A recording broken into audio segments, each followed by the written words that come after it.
మరోసారి కూటమి ప్రమాదంలో పడే అవకాశం కనిపిస్తోంది.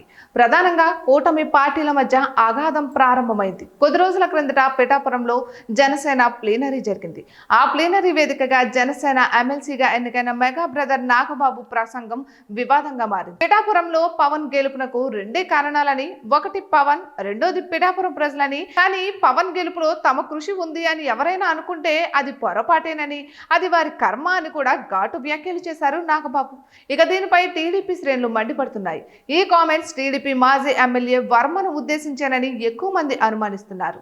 నాగబాబు తీరుపై మండిపడుతున్నారు. ఇంకోవైపు పవన్ కళ్యాణ్ సైతం చేసిన వ్యాఖ్యలపై టీడీపీ శ్రేణులు ఆగ్రహంతో రగిలిపోతున్నారు. అరాచక వైఎస్ఆర్ కాంగ్రెస్ పార్టీని ఓడించామని, తాము నిలబడుతూనే 40 సంవత్సరాల తెలుగుదేశం పార్టీని నిలబెట్టామని పవన్ చేసిన కామెంట్స్ ఇప్పుడు సెగలు పుట్టిస్తున్నాయి. టీడీపీ శ్రేణుల్లో ఆగ్రహానికి కారణమవుతున్నాయి.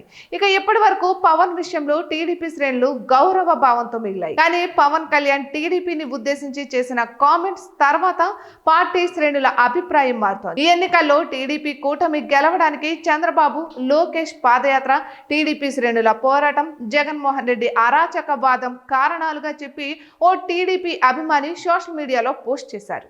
2004, 2009లో వరుసగా 2 సార్లు తెలుగుదేశం పార్టీ ఓడిపోయిందని, కానీ చంద్రబాబు కృషితో మరోసారి అధికారంలోకి వచ్చిందని మరో అభిమాని గుర్తు చేస్తూ పోస్ట్ చేశారు.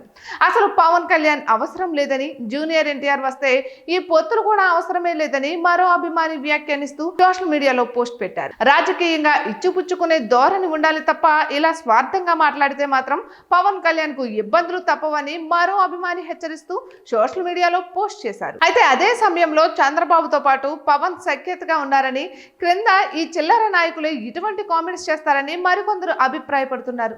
మొత్తానికైతే జనసేనపై టీడీపీ శ్రేణులు చాలా ఆగ్రహంగా ఉండడం విశేషం.